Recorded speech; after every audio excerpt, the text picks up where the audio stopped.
이번 영상에서는 공중보건 중에서 환경보건에 대해 살펴보겠습니다. 우리가 살아가는 환경은 크게 세 가지로 나눠볼 수 있어요. 첫째, 자연적으로 주어진 환경. 둘째, 사람이 편리하게 인위적으로 만든 환경.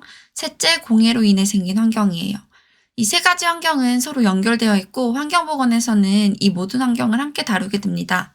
먼저 1강부터 살펴볼게요. 1강은 파장에 따라 자외선, 가시광선, 적외선으로 나뉘어요.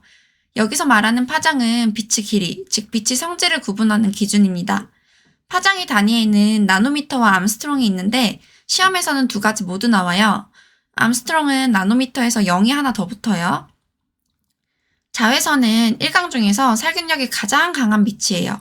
특히 250에서 280 나노미터의 파장이 살균력이 가장 강한 영역입니다. 이건 시험에서 정말 많이 나와요. 왜 시골 가면 날씨 좋은 날 이불 탈탈 털어 놓잖아요. 그게 바로 자외선의 살균 효과를 이용하는 거예요. 또한 290에서 320 나노미터는 건강선 또는 도르노선이라고 불러요. 이 자외선은 우리 몸에 가장 유익한 자외선이에요. 이 자외선 덕분에 비타민 D가 자연 생성되고 구루병 같은 뼈 질환을 예방해주는 효과가 있어요. 자외선 하면 비타민 D, 이것도 정말 중요합니다. 하지만 자외선을 과도하게 쐬면 피부암, 설한염, 백내장, 결막염 같은 자외선 관련 질환에 노출이 될 수 있어요. 피부암은 피부에 생기는 악성 종양, 설한염은 혀에 생기는 염증, 백내장은 시야가 흐려지는 현상, 결막염은 눈의 결막에 생기는 염증이에요. 시험에서는 자외선으로 걸리는 질병이 아닌 것은 하면서 관절염, 폐기종, 그리고 안구진탕증이 많이 나오는데 관절염은 오히려 비타민 D 덕분에 예방되고 폐기종은 공기오염과 관련된 질환이에요. 그리고 안구진탕증은 눈이 떨리는 신경학적 질환이에요. 이런 것들은 자외선과는 관련이 없습니다. 가시광선은 우리가 사물을 인식하고 색을 구분하는 데 꼭 필요한 빛이에요. 가시광선이 부족하면 명암과 색채 구분이 어려워지고 시력이 저하되며 눈이 쉽게 피로해져요. 반대로 가시광선이나 조명이 너무 강하면 어두운 곳에서는 암수능 능력이 떨어질 수 있어요. 적외선은 파장이 약 8000 암스트롱 이상인 빛이에요. 복사선 또는 열선이라고 불러요. 같은 뜻이에요. 이 빛은 열을 전달하는 성질을 가진 빛이라고 이해하시면 됩니다. 그래서 피부 온도를 상승시키고 열사병 같은 질환을 유발할 수 있어요. 시험에서는 적외선은 8000 암스트롱 이상, 열선이다. 이 정도만 기억해주면 충분합니다. 이런 빛을 인위적으로 만든 게 조명이죠. 조명에는 다음과 같은 종류가 있어요. 직접 비추는 직접 조명, 벽이나 천장에 반사되어 은은하게 퍼지는 간접 조명, 그 중간인 반간접 조명. 작업 환경에는 밝은 직접 조명이 좋지만 눈 보호에는 간접 조명이 좋아요. 시험에서 눈 보호하면 간접 조명 고르세요. 다음은 기후 살펴볼게요. 사람이 실제로 느끼는 감각 온도에는 세 가지 요소가 있어요. 바로 기온, 기습, 기류입니다. 기온은 말 그대로 공기의 온도, 기습은 공기 중 습도, 기류는 바람이 세기를 말하죠. 이 세 가지가 조화를 이뤄야 사람이 쾌적하게 느낄 수 있는 환경이 됩니다. 시험에서는 다음 중 감각 온도의 3요소에 속하지 않는 것은 하면서 기압이 많이 나와요.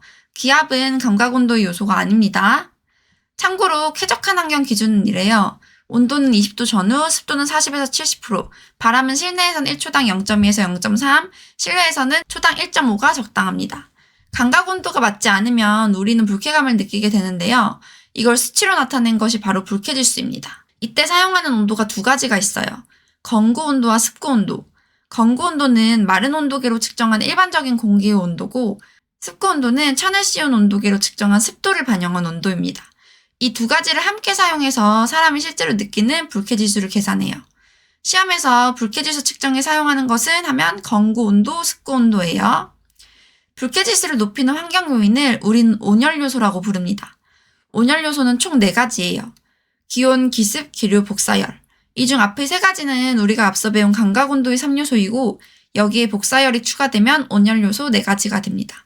시험에서 온열 요소가 아닌 것은 하면서 여기도 기압이 많이 나와요. 복사열은 조금 헷갈릴 수 있는데요. 12시에 해가 가장 뜨겁지만 실제로 기온이 가장 높은 시간은 오후 2시쯤이죠. 땅이 태양열을 흡수했다가 시간이 지나면서 그 열을 복사해서 방출하기 때문이에요. 이렇게 숨어 있다가 다시 나오는 열이 복사열입니다. 이렇게 복사열도 온도에 영향을 주는 열이기 때문에 온열 요소에 포함되는 거예요. 다음은 공기 살펴볼게요. 공기는 우리에게 없어서는 안 될 아주 중요한 요소예요. 공기를 더 이상 분해할 수 없는 입자로 쪼개보면 질소, 산소, 아르곤, 이산화탄소, 나머지 기타 순서로 조성되어 있습니다. 시험에서는 이렇게 나올 수 있어요. 공기 중 가장 많은 성분은? 하면 정답은 질소입니다. 공기는 우리가 아무리 오염시켜도 스스로 깨끗해지려는 자정작용을 해요. 대표적인 5가지는 다음과 같습니다. 공기 자체의 확산과 이동으로 오염물질을 퍼뜨려 농도를 낮추는 희석작용, 눈이나 비가 오염물질을 씻어내는 세정작용, 일광에 의해 균이 죽는 살균작용, 산소, 오존, 가산화수소 등이 오염물질을 산화시켜 분해하는 산화작용, 식물이 이산화탄소를 흡수하고 산소를 배출하는 교환작용, 이렇게 5가지가 있습니다. 여기서는 다음 중 공기 자정작용이 아닌 것은 하면서 환원, 여과 이런 말이 자주 나오는데요. 이런 건 자정작용에 해당하지 않습니다. 공기오염은 실내와 실외로 구분해서 볼게요. 실내 공기 오염의 지표를 판단할 때는 이산화탄소를 사용해요. 사람이 숨을 쉬면 이산화탄소가 나오기 때문에 실내에 사람이 많거나 환기가 안 되면 이산화탄소 농도가 높아져요. 그래서 이산화탄소는 실내 공기질을 판단하는 대표 지표로 사용됩니다. 그리고 이 실내 이산화탄소 소환량은 0.1%입니다. 시험에서 0.01로 헷갈리게 출제되니까 꼭 구분해주세요. 실내 공기 오염 지표는 이산화탄소 0.1. 대표적인 실내 공기 오염 현상은 군집독이에요. 군집독은 다수인의 사람이 밀집한 실내 공간에서 발생하는 현상이에요. 한정된 공간에 사람이 많으면 실내 공기 물리적, 화학적 조성이 변화하게 됩니다. 이걸 줄여서 이화학적 조성 변화라고 해요. 군집독의 가장 큰 원인은? 하고 물어보면 정답은 공기의 이화학적 조성 변화입니다. 그 결과 사람들이 불쾌감, 두통, 현기증 이런 증상을 느끼게 되죠. 이런 현상을 바로 군집독이라고 합니다. 군집독은 환기만 잘해줘도 충분히 예방할 수 있습니다. 그리고 시험에서 환기의 원리를 물어보면 기온의 차이예요. 따뜻한 공기는 위로 올라가고 차가운 공기는 아래로 내려가죠. 기온의 차이 때문에 공기가 자연스럽게 움직이면서 환기가 되는 거예요. 반면 실외 공기 오염은 이산화황으로 측정해요. 이산화황은 공장, 자동차 등에서 발생하는 대표적인 대기오염 물질이에요.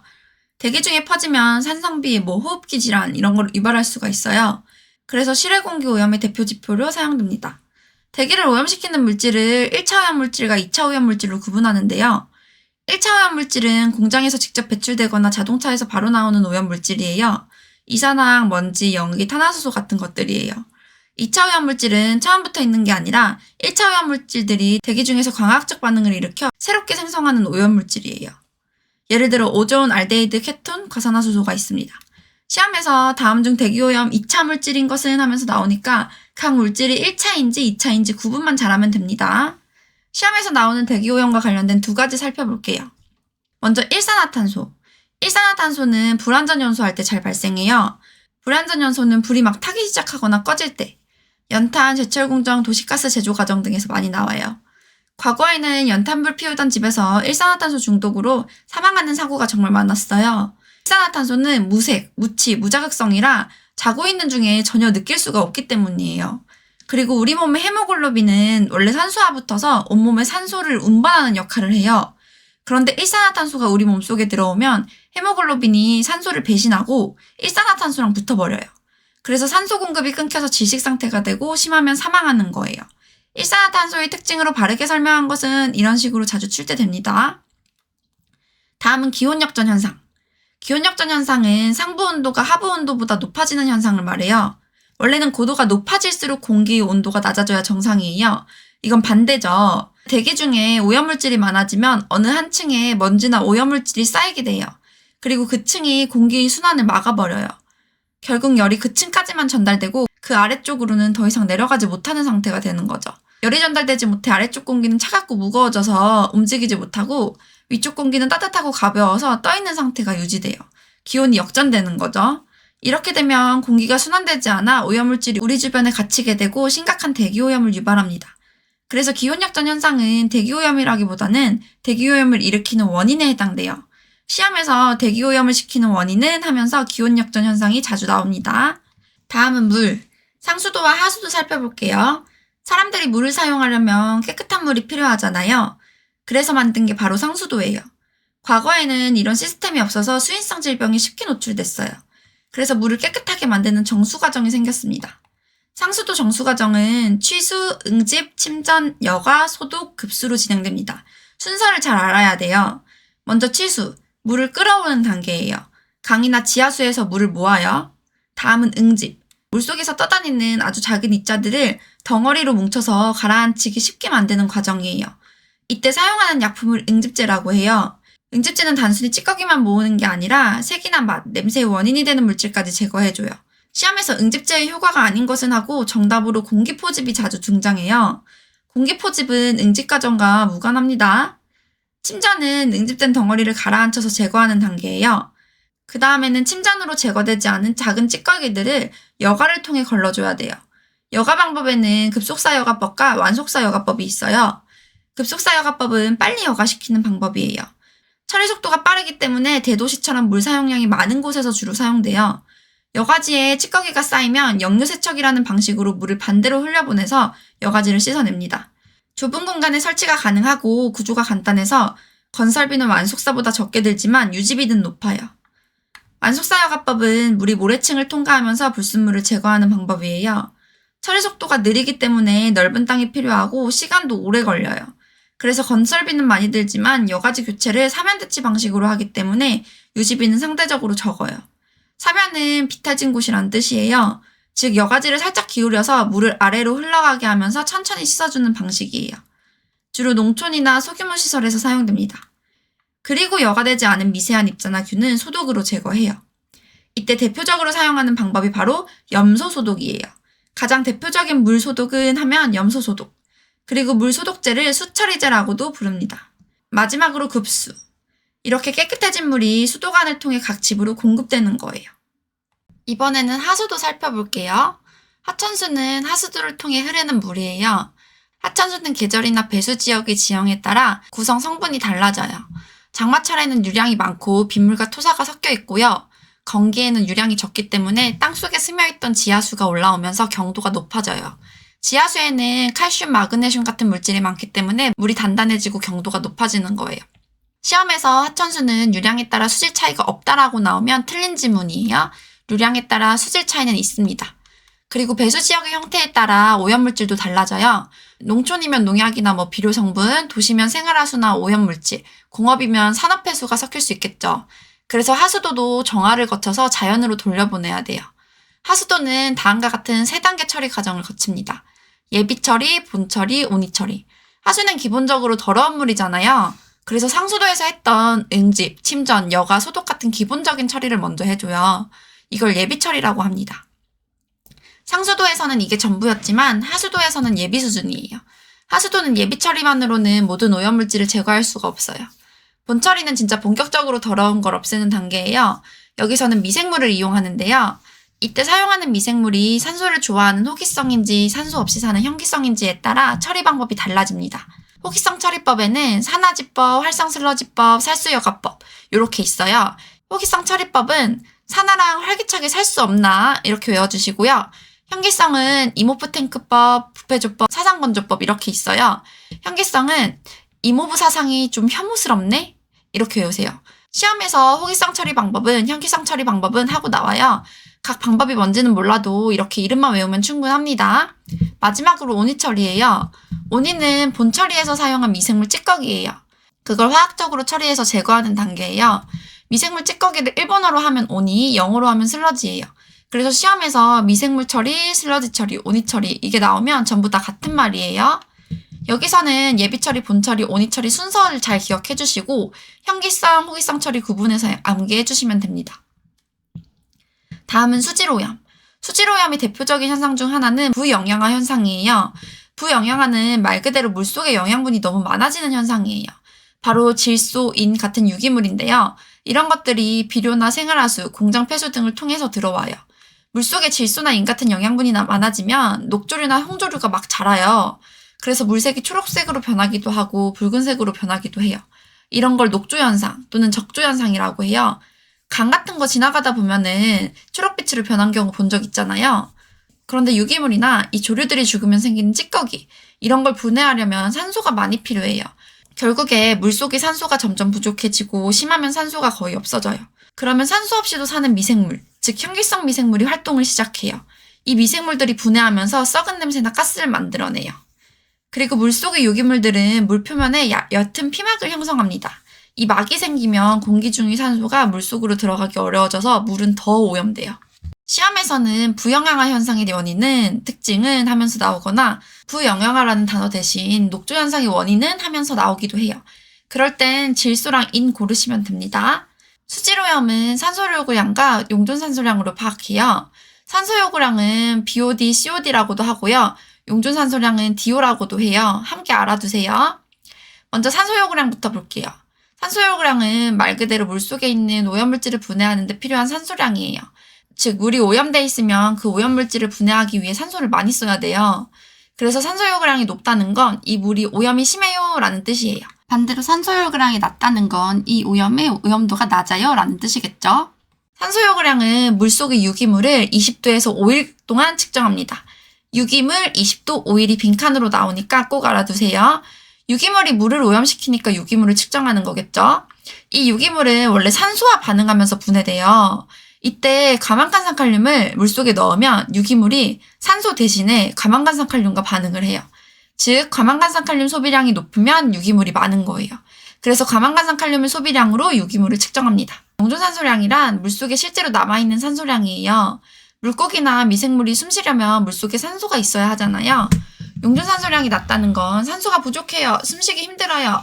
이렇게 오염도가 높다는 뜻이고 용존산소량이 높다는 건 산소가 풍부해요. 깨끗한 물이에요. 오염도가 낮다는 뜻이에요. 정리하면 산소요구량이 높고 용존산소량이 낮으면 오염도가 심하고 산소요구량이 낮고 용존산소량이 높으면 깨끗한 물입니다. 먹는 물에 대해서도 정리하고 갈게요. 먼저 먹는 물은 우리가 직접 마시는 물이니까 기준이 아주 엄격해요. 우리나라에서는 먹는 물의 기준이 총 46개나 되는데요. 하지만 이 중에서 시험에 나오는 것만 정리해 볼게요. 색도는 5도, 탁도는 2도 이하일 것. 물이 색이 있거나 흐리면 안 되잖아요. 수소이온 농도는 5.8에서 8.5일 것. 너무 산성이나 알칼리성이면 몸에 안 좋을 수 있기 때문이에요. 소독으로 인한 냄새와 맛 이하의 냄새와 맛은 나지 아니할 것. 그리고 식품오염 지표 기억나시나요? 바로 대장균. 먹는 물도 식품이니까 먹는 물도 오염도를 대장균으로 확인합니다. 그때 대장균은 100ml 이상 검출되지 아니할 것. 시험에서 먹는 물을 기준으로 아닌 것은 하고 나오는데 특히 색도, 탁도 꼭 기억해주세요. 숫자 틀리게 나오는 경우가 많아요. 먹는 물을 만들기 위해 사용하는 원료물이 있어요. 시험에서 이 원료물과 원료물로 만든 먹는 물의 용어를 묻는 문제가 나올 때도 있거든요. 먼저 해양심층수는 바닷물이에요. 이걸 정수하면 먹는 해양심층수가 됩니다. 샘물은 지하 자연수인데요. 땅속에서 자연적으로 솟아나는 물이에요. 먹는 샘물은 샘물이 먹기에 적합하도록 물리적으로 처리한 물입니다. 먹는 샘물은 해양침승수 아니고 샘물을 원료로 화학적 아니고 물리적으로 처리한 거예요. 이게 시험에 나왔어요. 그리고 먹는 물의 범위는 사람이 마실 수 있는 모든 물을 포함해요. 수돗물도 정수 처리된 물이니까 먹는 물이에요. 이번에는 오물 처리에 대해 살펴볼게요. 오물은 크게 두 가지로 나눠서 볼 수 있어요. 징계와 분뇨입니다. 먼저 징계부터 볼게요. 징계란 쓰레기를 말해요. 그 중에서도 주방에서 나오는 음식물 쓰레기를 주개라고 해요. 그리고 그 외의 나머지 쓰레기들은 잡개라고 해요. 이 중에서 가장 많이 나오는 쓰레기가 뭘까요? 바로 음식물입니다. 음식물이 1등이에요. 생활에서 나오는 쓰레기를 그냥 방치하면 토양오염이나 수질오염을 일으킬 수 있겠죠. 그래서 우리는 폐기물 처리도 제대로 해줘야 합니다. 징계는 다음과 같은 방법으로 처리해요. 매립법, 소각법, 비료화법. 매립법은 저지대에 쓰레기를 묻고 흙으로 덮는 방법이에요. 이걸 복토라고 합니다. 두 번째 소각법. 이건 아주 중요한데요. 소각법은 쓰레기를 태워서 처리하는 방법이에요. 가장 위생적인 방법이긴 하지만 문제는 다이옥신이라고 하는 발암물질이 생성돼서 대기오염을 유발시킬 수 있어요. 시험에서 소각법, 다이옥신, 대기오염 이건 세트로 기억해주세요. 그리고 음식물 쓰레기는 수분이 많아서 발열량이 낮아요. 즉 잘 안 탄다는 뜻이에요. 비료화법은 쓰레기를 비료로 만드는 방법이에요. 여기서 중요한 건 어떤 쓰레기를 비료로 사용할 수 있느냐, 어떤 쓰레기를 동물의 사료로 사용할 수 있느냐예요. 당연히 음식물 쓰레기겠죠. 그런데 시험에서는 주개라는 용어를 사용합니다. 아까 배웠죠? 징계라고 나와도 정답이지만 시험에서는 주개라고 나오니까 비료하면 주개 세트로 기억해주세요. 이제 분뇨 처리 볼게요. 분뇨는 배설물이죠. 과거에는 감염병의 원인이었기 때문에 특히 잘 처리해야 돼요. 분뇨는 습식산화법으로 처리합니다. 습식은 물이 있는 상태, 산화법은 산소를 이용해서 분해하는 방식이에요. 분뇨 처리 방법은 하면 습식산화법 이렇게 기억하면 됩니다. 이제 소음 공해에 대해 살펴볼게요. 소음이 심하면 수면장애가 생길 수가 있고 집중이 잘 안 되거나 속이 더부룩하고 소화가 잘 안 될 수 있어요. 시험에서 소음이 증상이 아닌 것은 하면서 맥박, 혈압 저하 이런 게 나오는데 오히려 시끄러우면 몸이 놀라서 심장이 빨리 뛰고 혈압도 올라가요. 소리에도 측정하는 단위가 있어요. 시험에 나온 적이 있어서 헷갈리지 않게 정리해볼게요. 음의 강도는 소리의 세기를 말해요. 단위가 데시벨이고요. 음의 크기는 즉 사람이 느끼는 크기예요. 단위가 폰이에요. 음이 높낮이는 헤르츠입니다. 시험에서 음의 강도를 측정하는 것은 음의 크기를 측정하는 것은 하고 그대로 나와요. 그리고 데시벨은 음압이라고도 불러요. 이거는 강도압, 큰피, 눕혀 이렇게 외우세요. 강도압, 큰피, 눕혀. 추가로 소음의 1일 8시간 허용 기준을 물어보면 90데시벨, 직업성 난청 초기 발견 소음 물어보면 4000Hz입니다. 시험에서 그대로 나와요. 마지막으로 구충 구서에 대해 살펴볼게요. 구충은 벌레를 없애는 것, 구서는 쥐를 없애는 거죠. 이런 해충이나 설치류는 우리에게 감염병을 옮길 수 있어요. 그래서 꼭 예방하고 관리해줘야 돼요. 감염병 자체는 다음 영상 질병보건에서 따로 배울 거고요. 여기서는 예방법만 정리해볼게요. 제일 먼저 해야 할 건 발생원과 서식처를 없애는 거예요. 돌아다니는 한두 마리 죽이는 것보다 집단 서식지를 없애는 게 훨씬 효과적이에요. 왜냐하면 해충이나 쥐는 혼자 안 살고 무리로 살기 때문이에요. 그래서 이게 바로 가장 근본적인 방법입니다. 시험에서 가장 근본적인 방법은 하고 물어보면 서식처 제거예요. 그리고 발생 초기에 광범위하게 실시하고요. 마지막으로 대상동물의 생태 습성에 따라 다르게 해야 합니다. 쥐 같은 경우는 고양이 같은 천적을 이용해서 퇴치할 수도 있죠. 기출문제 같이 풀어보고 마무리할게요. 다음 중 물, 기구, 용기 등의 소독에 가장 효과적인 자외선 파장은 정답은 3번입니다. 살균력이 가장 좋은 파장은 250에서 280나노미터라고 말씀드렸죠? 그래서 정답은 3번.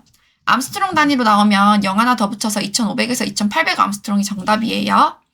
다음 문제. 하수 처리 방법으로 현기성 처리 방법은 정답은 4번입니다. 현기성은 어떻게 외우라 했죠?